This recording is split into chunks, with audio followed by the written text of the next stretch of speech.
What was your biggest shit, no going back now moment? Every time I solo traveled and arrived in a new country. Same here. Also, solo moving to a new country. My plane touched the ground at about midnight in Stockholm, and I was like shiz, I'm 23 and I live alone in Stockholm. No going back now.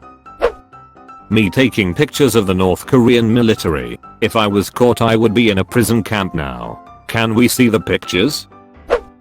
When I was younger, letting my older cousin talk me into a canoe ride down a flooded river. We'd planned it days in advance, but there was a lot of heavy rain in the area and the normally calm river was near flood level and quite rough. I really didn't want to do it, but I didn't want to let him down either, so I still went. I knew as soon as we saw the river this was a terrible idea. The whole thing was a cheese show, and I honestly though we were going to die. We had no control, and at one point we got stuck nose down, and a large rock, knowing if we tipped out we were drowning. We somehow made it out, and to the shore where we walked back with the canoe. Rule number 1 with any kind of paddle/unpowered water sport, if you have any doubts, stop. Even in a shallow river, that thing flips and conks you on the head, you drown. Wear your PFD, and follow your gut. Edit, because others have more effectively reworded it. #if and doubt, don't geo out. Canoeing over a waterfall. First time I did a waterfall I thought I was gonna die. I'd been whitewater kayaking for over a year, had all my safety trained friends there with me, yet that feeling of going over and looking down at the hole just made me go yep, I've gone too far. I hopped a freight train once, and the moment it hits 15 to 20 miles per hour, you're just along for the ride. But the real no going back moment came when the train stopped on a siding outside Winnemucca. After waiting there for like 5 hours, I decided to walk into town and get some ice cream sandwiches. As soon as I got 50 yards from the train, I realized if it starts rolling now, I'll be too far away to chase it down. I'll just be stuck in this town for a while. Edit, for you kids out there, riding freight trains is dangerous and illegal, and dirty and loud and unreliable. Don't do it. Also, I should point out that Winnemucca is home to some of America's best Basque restaurants, fantastic cowboy heritage sites, and it's the gateway to the Black Rock Desert. It's got something for everyone, not just stranded hobos. There's definitely no going back from Winnemucca. Stepping off that sandbar I could barely reach to swim out to the girl, caught in a riptide. And not knowing how a riptide worked, it took what felt like hours. But, spoiler alert, we made it. Too early in the season for lifeguards. I remember calling out to people walking their dogs on the beach, but we were so far out they didn't even look towards us. I'm sure she is eternally grateful that you took that step. Mountain biking with some friends on a new trail, which wasn't even a bike trail. We hiked most of the way up, since it was too steep to ride up. Carried our bikes all the way up, rested at the top for a bit, and then rolled over the edge. I remember as my front tire crested, and gravity started taking over I thought, there's no way I'm stopping now, unless a tree stops me. Edit, wow this really blew up. Rock on. Who all wants to get a group ride going? I know a similar feeling. I was mountain biking too, and out of some really dumb instinct I pulled the front brake way too hard. It wasn't my bike, so I didn't know it well. Luckily I didn't break anything, but when I started taking off it was a really bad feeling. Parachute jump. My life is now no longer in my hands. Oh well. Geronimo. First time I went skydiving was a tandem jump, and the guy told me on the ground once we get in the door we'll rock back and forth 3 times. On the 3rd time forward just roll out the door. So, me being the trusting sort thought that was a solid plan. We get up to altitude, open the door, I put my feet on the little platform and cross my arms, just like he told me to. The ducker rocked back once, and pushed us out the door immediately. My only thought was that wasn't 3. Oh duck, we're falling. Getting in the ambulance after suffering a grand mal seizure from alcohol withdrawals. When I finally said enough is enough and decided I needed to quit drinking before it killed me, I thought I could detox on my own as I was terrified of hospitals. I was wrong. I spent a week detoxing in the ICU, and now, almost a full year later, I'm still very happily sober, and I'm completely thriving. I've witnessed 2 friends seize from alcohol withdrawals. It's crazy. One of my friends fell back into alcohol and nearly died from liver failure. Through some sort of a miracle he survived and is doing well. I can remember having what was supposed to be our last conversation on the phone. He wasn't supposed to make it through the weekend. Good job, I'm happy for you. When I was about to get on the plane to my first semester of med school, my dad, never one for sentiment, said, well, you're now actually worth more dead than alive, don't screw this up. The feeling when the plane takes off, knowing there's no turning back. It all depends on you. A scary feeling that is.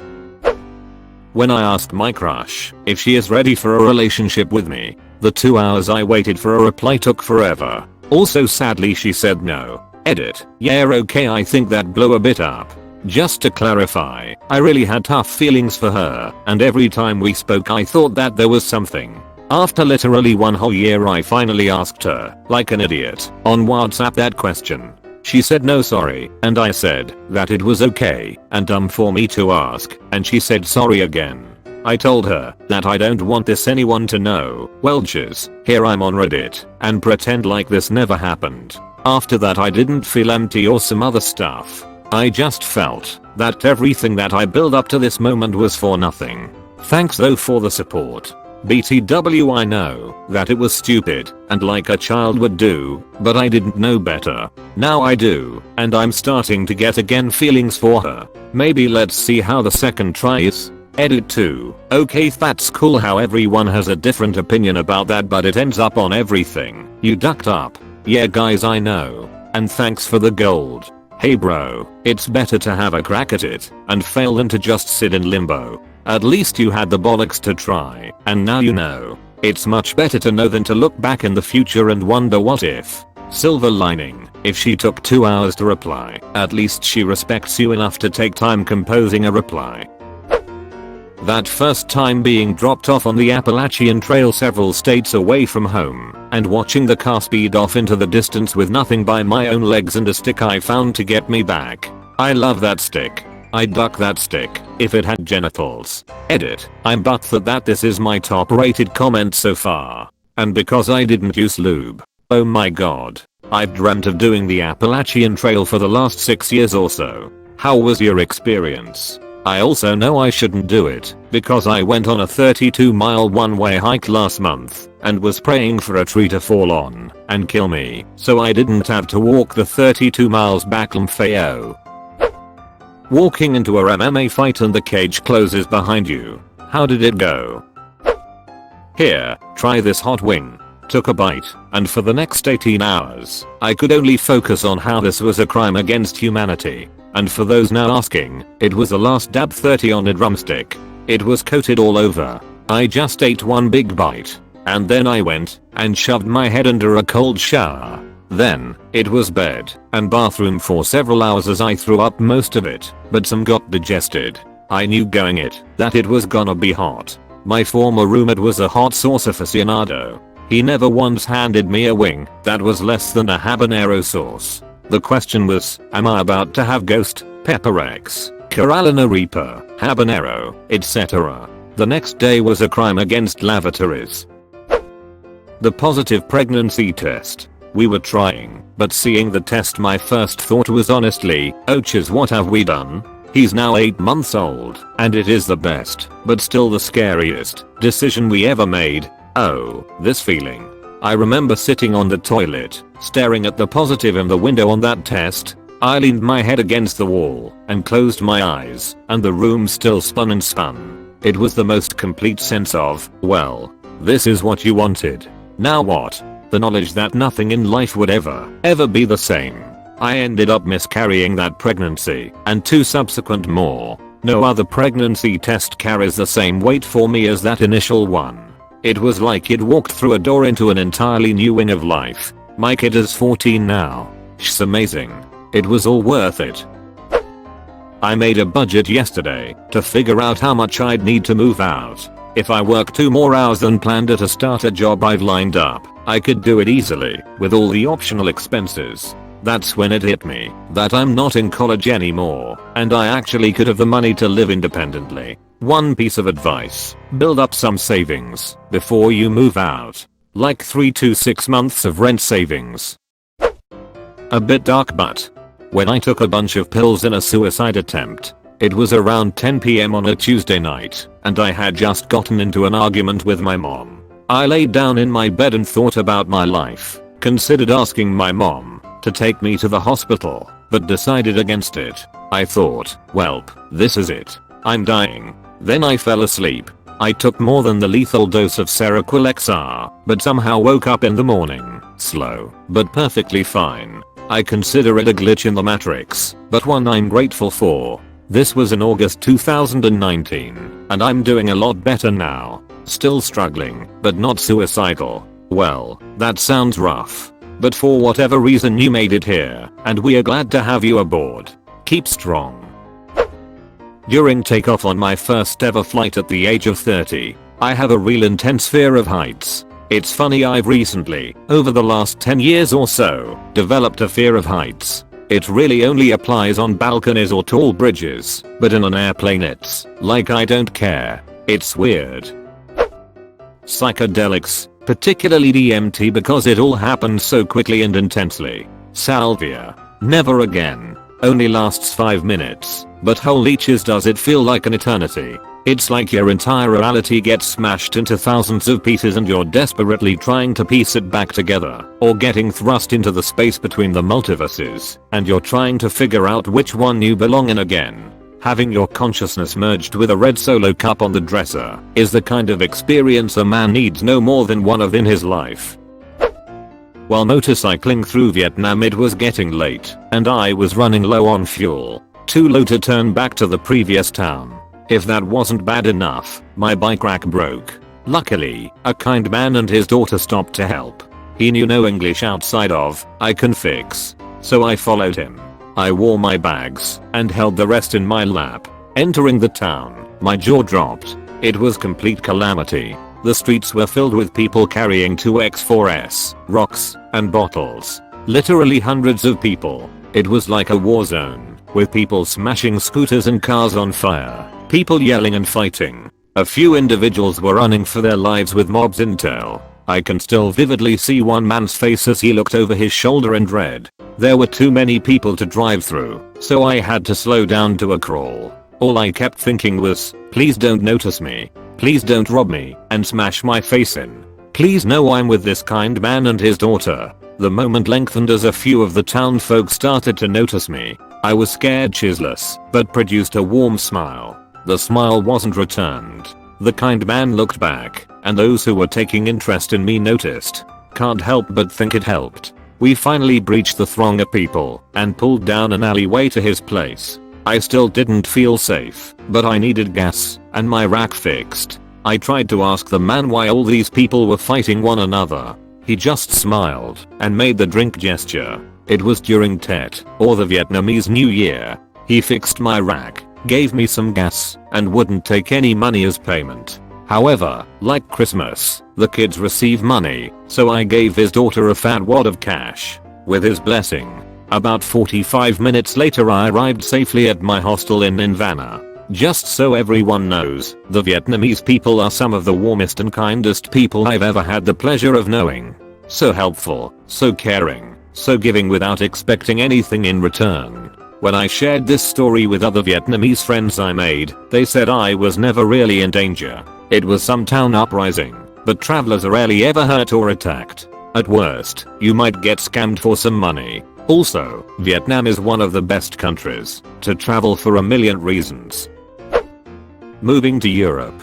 For my husband, it was moving home. For me, yeah, nope. But I have a rare disease and American insurance was about to actually kill me. Kept denying medications. I was getting worse and worse, and he managed to get an amazing job in a great city to try to save my life. So 5 years ago, we're 2 hours into our flight there, the flight where we're moving forever, and I was too sick to visit first or anything, so I've never seen it before, and I'm realizing I'm not actually well enough to fly back to the US. Who knows when I'll see anything or anyone from again, and this is it, and suddenly, I'm just a bit panicking on, like, what is plane? Where is air? The flight attendant was offering me a cup of tea at that almost exact moment, and I just stared at my husband, who is a former Marine and has done all of these insane things, and he looked at me and goes, "Take the tea." I felt like an idiot version of Neo in the Matrix. If you take the tea,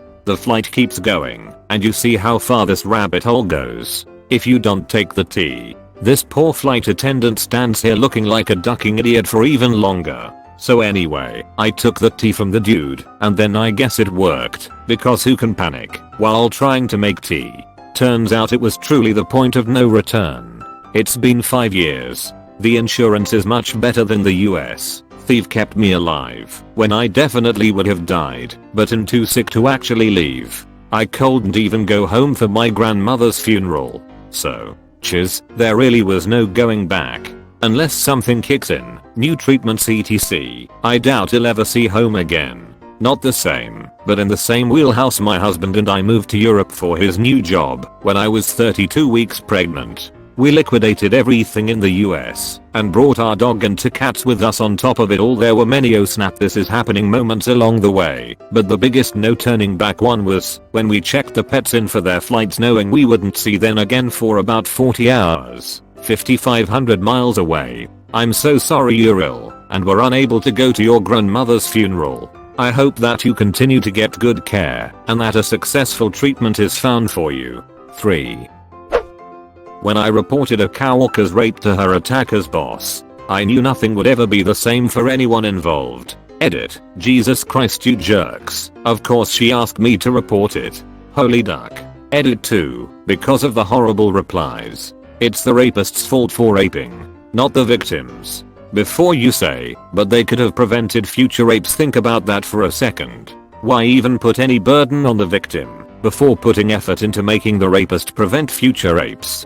Think of this on a large scale. It makes more sense. Prevent rapists from raping first, so we don't have to destroy the lives of victims even further by making them take the whole burden of preventing further rapes. How do we prevent rapists from raping? Teach people what rape is. Teach people what consent is. Listen to victims and believe them all the time. This doesn't mean the other person's version of what happened isn't valid. It means that what the victim says happened to them is what happened to them regardless. Teach people not to rape rapies. Any sexual penetration act forced upon someone without their consent is a person of sound mind verbally agreeing to participate, not saying no or stop doesn't. Equal agreeing. Sound mind is not inebriated, not under the influence of the asker's authority over them. The asker is a boss, teacher, family member, police officer, loan shark, drug dealer, PO, therapist, etc. Not asleep, not mentally unable to logically decide for any physical reason, disability. If you are in a possibly sexual situation with someone and they are unable to consent because they are not of sound mind, or you are in any way in authority over them, it will be rape, even if they say they want it at the time. But thanks to our justice system you probably won't be charged with rape. The point is, the person may feel victimized by you for the rest of their lives, and may tell people that you did so. But, you say, I fell in love with my boss and we are happily married. That's awesome. Your boss trusted you enough to believe that you weren't giving in to him because of his position, and it worked out. This is a rare story. When it happens, if you are the person in authority, you are putting yourself at risk of being accused of rape, or at the very least, having your career impacted by the notion that you date inferiors. I would recommend 1. Saving any written documents, texts, from the person which indicate they are freely entering into a sexual relationship with you. 2. Making sure our staff are fully aware and getting signed documents from both of you in your employee files. Seem like a huge hail? If you really want to be with the other person, it isn't. The world isn't black and white. Every unique situation needs to be dealt with accordingly. What matters is that we start focusing on preventing rapists from raping instead of what victims should do after they are raped.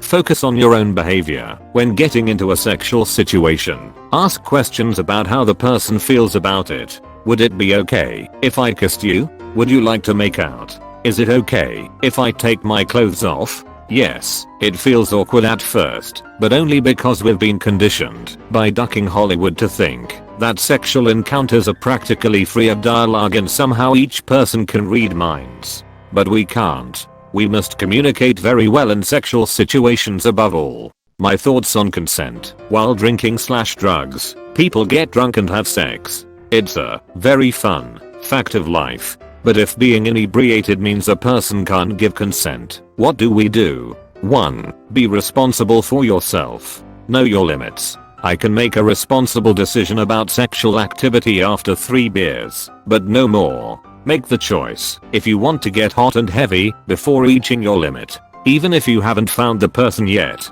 the person shouldn't change your decision about what you want. Then you can be confident knowing you are not letting alcohol make bad decisions for you. 2. If you decide to pursue sexual activity with someone, let them know you are not too inebriated to consent. Ask them what their limits are and if they consent and to what. Full sex or just making out. 3. If you both have consented, then you can keep drinking and have a grand night of ducking later. Or whatever. Seems awkward, right? Too bad. Practice makes perfect. What happened to the attacker? This one is quite literally a not going back moment. As a Boy Scout at summer camp, we would always take large group hikes on the last day of camp. This particular camp in West Texas was located in the middle of a deep canyon and cut through with a small stream. The day before our hike day it rained a bit, but not too much to make us worry. It was drizzling in the morning when we got up, but we were Boy Scouts, so that obviously didn't stop us. So our long hike had us cross the small stream up the canyon maybe 10 to 15 times, no problem, and everything went great.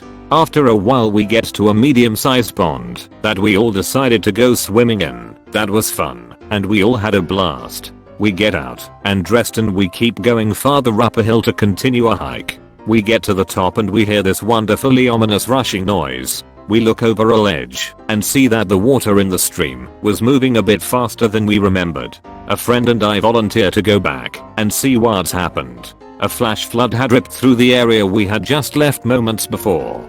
The water in the pond was at least 7 feet higher than it was 5 minutes before, and it was covered in foam and rapidly overflowing. We decided as a group to test our luck and go back to see if we could get out, but the last stream crossing had turned into a very fast moving river crossing. Needless to say, we were ducked. We literally couldn't go back, and we had to wait a long time to get help and get to the now almost flooded camp. Happened to a friend of mine in Philmont. He went to the bathroom and had to cross his small stream to get there. The sky opened up for a few minutes and he still hadn't come back. We heard yelling a little later and he was stuck because that small stream had quadrupled in size and was now a raging river. When I laid in the bed of my psychiatric hospital's bedroom for the first time, that's an awful, lonely feeling, ain't it? I got put in a psych ward once when I tried to go to rehab. Duck that shiz. If anyone from the VA is reading this, that is not the best way to help a self-admitted drug addict, you ducks. Crossing the Rubicon. Ali act arrest. Hiking backcountry snowboarding with a guy. Got stuck in a flat area and needed to hike out in deep powder. It was getting dark and kept coming out of thick trees to 50-foot plus cliff areas. It was getting darker and we didn't have much light left and finally came out to another cliff area with about a 10-foot cliff, 20 feet of landing, and then a second 10-foot cliff area that had a narrow landing to an open glade. It was either go for it and don't fall and get hurt, or start making a snow tunnel and get ready to sleep on the mountain for the night at East Vale Chutes in Colorado. We both made it through the cliff jumps safely, but it was sketchy. When we got to town we both had a couple tall whiskeys in the first bar we got to, and I was still shaking. Could have possibly died if we had to stay on the mountain overnight, or got seriously hurt and then died making the jumps to get to an area we could get down as it was getting dark, but it was either jump or start making a snow shelter.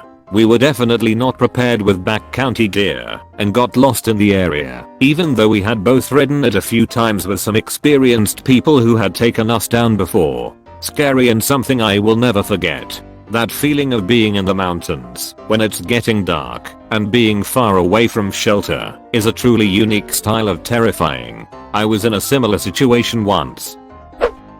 Packing up my car before telling my husband I was leaving. Cheers. When my abusive husband was doing his weekly ritual of interrogating me and accusing me of some made up infidelity and goes, well, what's the deal here? Are we just done? Before I could stop myself I was like, yeah we're done. He didn't know until that moment that I had already spoken to a divorce lawyer and the police and had all my ducks in a row to take the duck off. But I was planning on actually meeting with the lawyer before I told him, so then it was 2 weeks of awful Jekyll and Hyde bullshit before I could leave. I have to say, even though I was like coaches, it did feel so ducking good to say it though. Duck that guy. Amen. Duck that guy. Glad you got out. Had this moment just now. Just handed in my bachelor thesis. Congratulations. Guy in college said my name out loud as I had just finished writing it on the board to be put next to give a presentation. So I internally roll my eyes thinking Hostrina bother me NY, turned around, saw his gorgeous smile, felt something in my chest and knew I was in for a ride. Ducked it up though. How? Deleted. 5 years ago my dog, Snoopy, passed away and he was my best friend for nearly 17 years, so I wanted a tattoo to remember him. One night after a bit of drinking I had my best human friend / roommate draw a caricature of him on my right arm. I'm right-handed, so it was hard for me to draw it myself, and I figured that would make it easier. It turned out to be even harder trying to tattoo myself with my left hand, and while slightly drunk. Right after I messed up a line really badly I decided that I might as well keep going at this point, since it was not going to look perfect anyway. It came out very sloppy, and it's definitely the chistiest tattoo I have, but it is also my most cherished. I don't know if I ever want to get it touched up professionally, because I kind of like how it's such a raw expression of emotion. Edit. For those curious as to what Snoopy actually looked like, here is the last picture I have of us together a couple days before he parted, and here is the first. I have to admit, I laughed at the picture for a second, but then started to tear up. Don't ever get it touched up. Like others said, that's such a raw show of emotion and it's got such meaning behind it, more so than most tattoo stories I've heard. It's awesome. Refusing to serve a customer for the first time ever. It may seem small, but it felt like a big win. I work at a cafe and a woman very rudely asked me for a 16 ounces hot coffee. We don't offer that, we just make pour overs. Yeah, we're an expensive bougie shop, and I tried to kindly explain to her why, but told her I could make her 2 coffees if she likes, as long as I stick with the recipe. She demanded I change the recipe. I said no, I can't. She spotted a 16 ounce cup behind me and asked what's that. Things were already very tense, and I grabbed the cup and explained this is 16 ounce cup, but it's only for cold brew. It looks similar to the hot cups, but this one is compostable, made from sugar cane, and will melt if hot liquid is poured into it. She grabbed it out of my hand and demanded I made her 2 coffees and pour them into the cup. I said I can't do that, the cup will melt. She told me she would do it herself, which also wouldn't work, because she would have 24 ounces of coffee for a 16 ounce cup. At this point other customers were in there giving me the "Ochish's crazy, I'm sorry you're dealing with this sympathetic guy." I knew if she poured the coffee into that cup and burned herself we would have a bigger issue. I said I can't do that, I'm sorry. She demanded I make it again, saying you will make me 2 coffees. She spoke to me so horribly and condescendingly. There was never a please. She spoke to me like a servant, and she was creating a safety hazard. I took a long pause and looked her right in the eye and said, I'm sorry, I can't let you speak to me that way, and I won't serve you. She was shocked. She was appalled. The cafe was silent. My coworker came out from the back, and the customer held her card out to her and said she won't help me so you will. I'll have 2 coffees. And my coworker looked at her and said, I don't know what's happening because I just got here, but I trust my coworker so I'm sorry, but I won't serve you. It was so cool. Yes, the woman yelled at us, berated us, mocked my voice, claimed I called her abusive, screamed that we were wrong, demanded our names and corporate's contact. I stayed so calm the entire time. Once she left, multiple regulars and customers offered to back me up if I needed support explaining the situation to my manager. I've worked at my company for years and am consistent and trusted. I called my boss immediately and explained the situation. They received an angry voicemail within minutes and stood by me and my coworker. Send a generic sorry about your experience email, but not offering her any compensation. It was seriously one of the best feelings. I stood my ground when in the past I have crumbled or allowed myself to be treated poorly in these types of situations.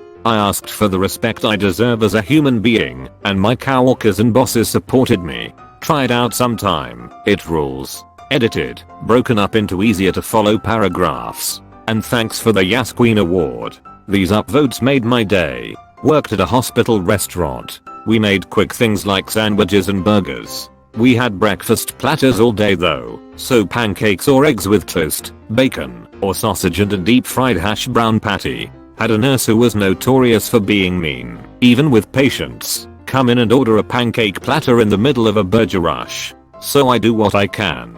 I clean all the burger grease off the cooktop and make her pancakes. Everything is so hot that the foam food box is threatening to melt. Hand her the food and she loses her cheese that everything is old and stale. Bitch, you just watched me make that. Then she reaches in and starts waving around this steaming hash brown patty, screaming about how it's obviously old because it's crunchy. It's deep fried. Yes, it's crunchy. So she chunks all of it at my head and storms off to my boss demanding a free breakfast. Now this is where most of the staff eat, because lunch breaks were too short for them to leave and go grab something from an actual restaurant. This is the only place in the hospital where food is allowed regardless of if you brought your lunch or bought food from us. This is important. Her tantrum almost worked until all the witnesses reported her and the video was pulled. She was banned from entering the cafe area and was reprimanded by her boss for acting like a loon while at work. She basically cancelled her lunch break for the next several months.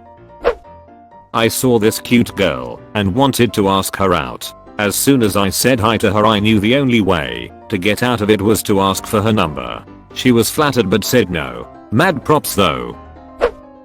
Getting off the bus and immediately getting yelled at in Great Lakes for Navy boot camp lol. A while back, I went through the YouTube rabbit hole of boot camps. The bus is quiet, it stops, and your whole world changes in an instant. Fascinating to watch, fun to imagine for a minute, but I can't fathom what that moment and the rest of that day is like in reality. Much respect to anyone who's actually been through it. Hiking, knowing that severe weather is on the way. I got about 8 miles in when it started. Dense woods, but rain was heavy enough that I couldn't see 10 feet in front of me. Crossed a small creek halfway through, which on my way back turned into a river from flash floods. I found a somewhat large rock sticking out from a hill and huddled under that for about 15 minutes while lightning struck close enough to hurt my ears and seriously rumble in my chest. Ended up having to follow the creek upstream until it got small enough to cross, which turned what was originally 2 miles of hiking trail into probably another 8 through raw forest, maybe more, as it was pitch black when I got back to my car and I had started at noon. Spent those hours bawling my eyes out and slipping in mud. Mayo easily in the top 5 most terrifying experiences in my life. One of the first things I learned about hiking is not to leave the trail, to try to find a better route. It's safer to wait it out. You get hurt on the trail, the S&R finds you quickly. You get hurt off the trail several miles upstream, S&R finds you dead 2 weeks later. That last step out the back door of a C-130. That last step was a doozy. No hookup, free fall, and a tie for first was when bullets started to come my way in Iraq. Shit got real fast. Incoming fire has right of way, no arguing with it. Last summer I replaced my roof. Standing on the ladder at the corner of the house with a shingle stripping shovel, I just stood there for 5 minutes thinking if I wanted to do this or not. Then I ripped off the first few shingles, and there was no going back. Did this last October as well. I knew it was about to get cold, but our roof might not last the winter. I've never shingled before, but a friend came to help. That was a terrifying 2 days, haha. I ran away from an abusive home at 19. I called my dad while I was at work later that day to let him know I was okay and not to come looking for me as a narcissist, and I was so scared he'd tell the authorities something crazy, so they'd track me down for him like my boyfriend had kidnapped me. I'd left my car keys on the kitchen table, so he couldn't charge me with stealing it as he bought it for me. Emptied my bank account because he was friends with the small bank owner and taken everything I could with me, and that was a pretty big one. He said you'll never make it without me and my money, and I just said I can't wait to find out. That was 7 years ago now, and him making it. You better be making it. Proud of you. I was renovating 3 apartments and a 9-bedroom house at the same time. By myself. Bam. Quarantine. I just am going for it. Heading towards a hedge at 30 miles per hour. Airborne. Heading towards a hedge at 30 miles per hour. Ouch. I felt that. Airborne. Feet and knees together, brother.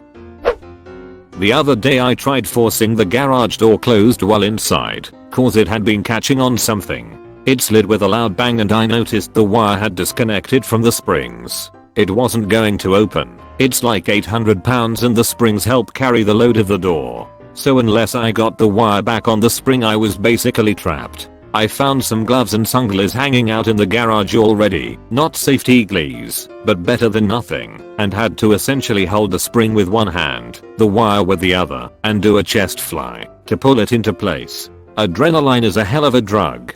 Do not duck with the garage door spring. Getting admitted to a psychiatric ward at 17. I was going through an emo phase. Dyed my hair blue-black, started listening to loud edgy music, wore skinny skins, the whole shebang.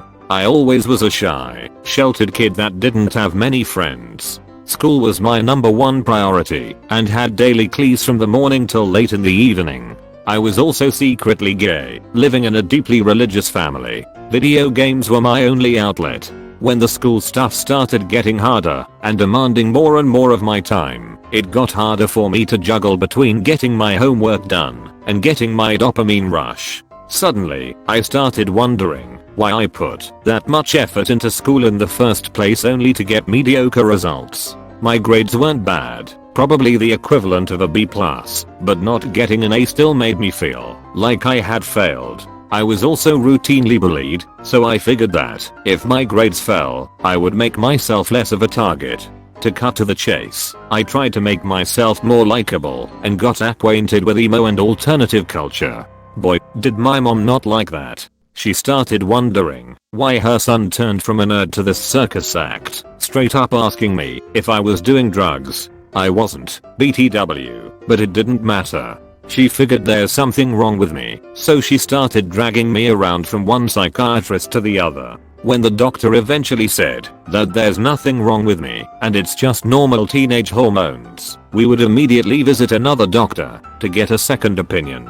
Eventually, she booked an appointment with the head of a psychiatric facility, for which she paid an exorbitant amount of money, around $200, which was 4 times larger than the hourly rate of the previous doctors. He asked me a few questions, most of which were answered immediately by my mom, and after about 5 minutes gave me a depression diagnosis. He said that I'd need to start taking antidepressants, and that I'd need to stay in a psychiatric ward for a week, so that they can monitor my body's reaction to the medication, and do further tests. Now I wasn't planning on going through with it, but after some pressure I started believing that maybe he knows better, and there's actually something wrong with me. So I went along. This screwed me up in more ways than I care to recall. I eventually shifted from diagnosis to diagnosis and all kinds of different meds. The chiz I saw during my multiple stays there scarred me for life. I'm almost 28 now, still living at my mom's house. I've been off the meds for around 7 years. I recently got admitted to a uni to study IoT abroad. I'm planning on leaving after this summer. Do you harbor ill feelings towards your mom for that? That's wild. I would never ever want someone to stay in a psychiatric unit unless I felt like it was absolute necessary to keep them from harming themselves. I try to safety plan home/outpatient as many of my patients as humanly possible. I do a lot of arguing with my docs over it lol. Got a general anesthetic for wisdom teeth removal. After waiting what felt like an eternity in a little prep room, I was just thinking about using the restroom, just for something to do, when swarmed by nurses, or whatever. Before I could react, they stuck things all over me, and one of them got the drugs in me, and I could immediately feel effects. I remember vividly thinking, well duck, no going back now, as they wheeled me to theater. And then the procedure and recovery went as smoothly as they could have gone. I remember, when I did it, the first time the anesthesia didn't work well enough, because I was swatting their hands away when they tried to put the tools in my mouth. Came back again knowing I was getting extra, and the doc asked if I had any questions. I'm still gonna wake up from this, right? Yeah, you should, okay. And I take a deep breath thinking this ducker couldn't have said something more confident than you should. When I saw my girlfriend's, now wife, eyes light up at the jewelry store when she laid eyes on what would become the engagement ring. The last 2 months of talking about marriage suddenly felt much more real and serious. I remember that feeling too. We were on her way to visit her aunt and uncle in October. She and I had talked about marriage a bit here and there. On the way there was a jeweler store and I said, let's just see what you think you'd like. So she tried some on, ruled some out. She also wanted an emerald, so the guy took a green dry erase marker and started coloring diamonds green. Well, after Christmas I moved to a new city for a new job, and she was planning to follow. I had free time to go to jewelry stores near me and search. A lot didn't carry emeralds, or wanted me to pay for it without ever seeing it. Found a jeweler that brought in 12 stones, 3 different cuts in 4 different sizes. Felt very low pressure. Picked one and then custom designed her ring from there. It got done 2 days before her birthday. Her birthday was in April on a Wednesday. I wanted to wait till summer, when her sisters would both be home from college. The Saturday following her birthday, with a ring in my pocket, we took a walk, and I got down on one knee in the same spot her dad asked her mom. Been married 2 years this June. Not sure why I shared, but it was a very happy memory for both of us. That your comment reminded me of. 1. When my wife showed me the positive pregnancy test while we were already in the process of adopting. 2. When the ultrasound tech said, and here's a second here beat. Did you go through with the adoption anyway? When I was on my way to see a girl I had been talking to online for 3 months who lived on the other side of the world. Just put all of my eggs in one basket and said duck it.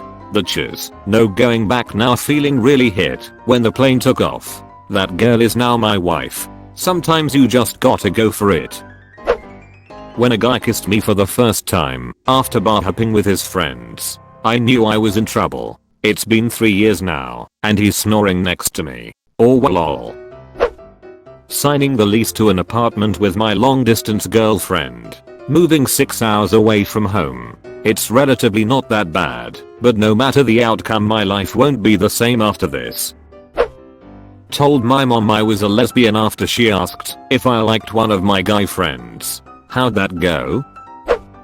When I called my roommate an aunt, and she overheard me and said, what did you just call me? And I was like, cheers, now I have to own it. I said, you're a ducking nunt. I try to live by the theory of never say something to someone about someone else you won't say to their face, which has unfortunately led to some intense comments.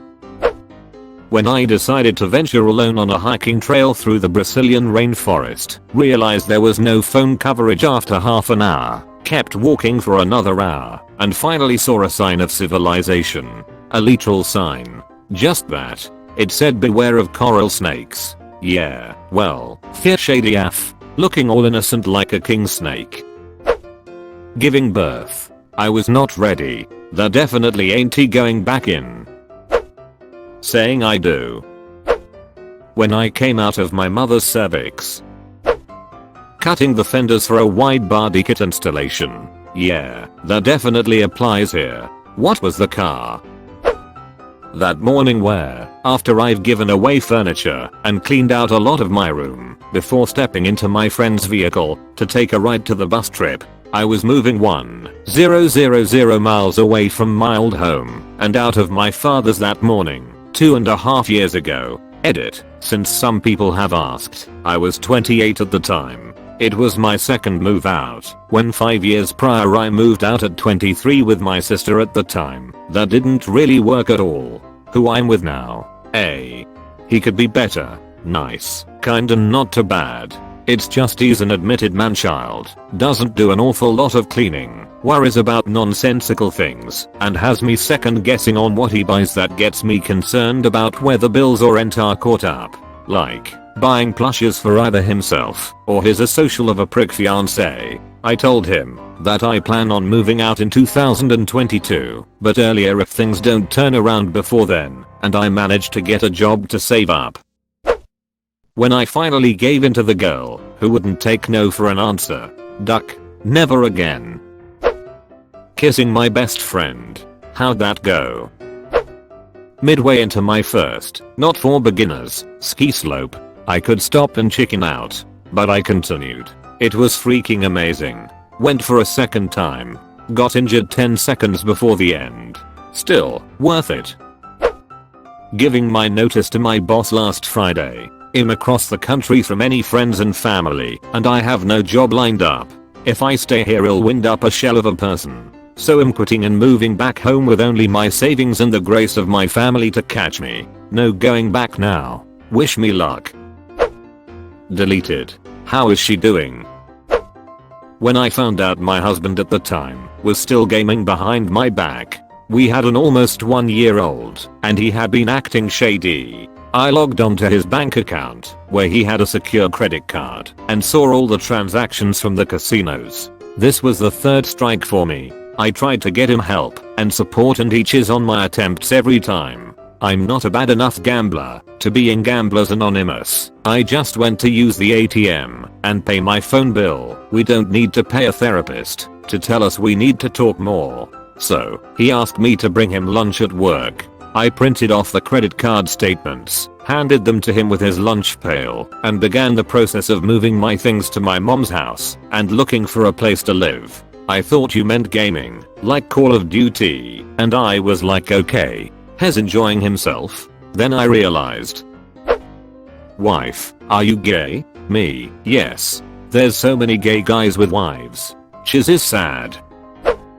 Moving 1500 miles away with 2 weeks worth of grocery money and a 1-star hotel confirmation that would last 1 month to hold me over until I started making some money. Bringing my newborn son home for the first time with my husband and us looking at each other wide-eyed and terrified lol. We love being parents, and it was a planned pregnancy, but it was still terrifying bringing this tiny little person home. I was meeting a guy on Grindr. I had pulled into the driveway and still had the chance to leave, but it was a decent looking place so whatever I walked up to the front door. The moment I saw him in the window, well even then I colder backed out. He opened the door and grabbed my hand. That was the moment. I couldn't go back at that moment. 2.5 years later, I'm gonna marry this man.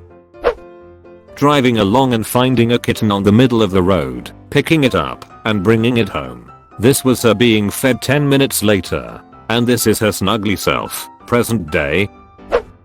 When I lead my raiding group into glorious battle as I screamed Leroy Jenkins. I'm in it. Totally giving up my current career to support my partner in furthering his career, moving in a couple months. And with COVID, it's probably the worst time to be looking for a new job. I say, ouch is like 20 times a day, but it's full steam ahead now, so. Confess to my childhood friend. Not workout, of course. But no regret. Mad respect my man. Deleted. This makes me so sad. I know the feeling you have all too well. Just hard to even put one foot in front of the other and keep going. But one day, for me, joy came back. I thought it never would. I hope it does for you. I got a letter from the Vatican declaring me excommunicated. I'm 99,999% sure it is just some chisty scam, because there's a Bitcoin wallet address, and it tells me that I can reconcile with God in church for a donation of $50,000 US. Given that I've never been Catholic, and am considered a heretic by the Christian churches I grew up in, I'm owning it. My first time wearing a skirt. Accepting my university place. This is officially the real world now. Time to step up and survive. Your grades matter, but it's not really the real world. There's a reason people like it so much. I started in training to be an electrician despite being really bad with math/physics/tech stuff. I have my final exam next month, half a year early because of good performance. Today I realized that I still have no idea about the job. Like literally not a single clue. I don't know how I got here. I really just started it out of spite. Lol grey box. Go zappy zap zap dead. Probably handing over the keys to our house to tenants. We rented it out and moved our family into a camper van we built, live off the rental income and travel Europe full time. We'd been preparing for months before but still seemed pretty scary in that moment. Driving my Tacoma in VT in early spring/late winter, made a wrong turn. Ended up on what I think was a dirt road that had a bunch of hiking trailhead markers on it. The second I was on the road I realized it was a huge mistake, but the snow was slushy soft ice, and I was nervous to stop for fear of not getting going again. So I had to keep going forward to keep my momentum. Also, the road was so narrow, and one side of the road was a 10-foot drop off down to a river, which ran parallel to the road the whole way, and the other side was a steep 3-foot gutter, probably just formed from rain runoff. I had no choice but to keep going, looking for a place to turn around. Finally found a slight widening that looked like space for someone to park to go on a hike, and did a 20-point turn, while having to get out a few times to see how close my tires were to the edge with the river. After I got it turned around, heading back out the way I came, so river on my right now, I was constantly sliding and swerving, like driving on a slushy, and at one point started to slide toward the river. I jammed on the brake pedal with every ounce of strength I had, and came to a stop, but from the angle of my seat looked like I was dangling off the edge. Got out to check, and there was literally only a few inches of road between my tire and a 10-foot drop into a half-frozen river in the middle of nowhere with nobody around to find me for days. Was the only time in my life that I was actually shaking from fear. I made it out from that point without incident, but was still shaking for a while before I could really calm down. The day I quit my religion. I had been having doubts for some time, but then one day I just put all the puzzle pieces together and realized that it's not the truth. In the Southeast Asian men decided to work in international company in my country. Got the job accepted, and later found out all the directors and managers are white people from various nations, UK, Australia, European. They don't really know the local language. So I speak and understand at minimum English at start, but now not only I can speak English quite well, upper management can listen and take my suggestions for company's improvement into being locally adapt. I feel happy that I can communicate with person from different language and they understand. Oh my, you watched until the end? That's fucking awesome dude. Thanks for watching.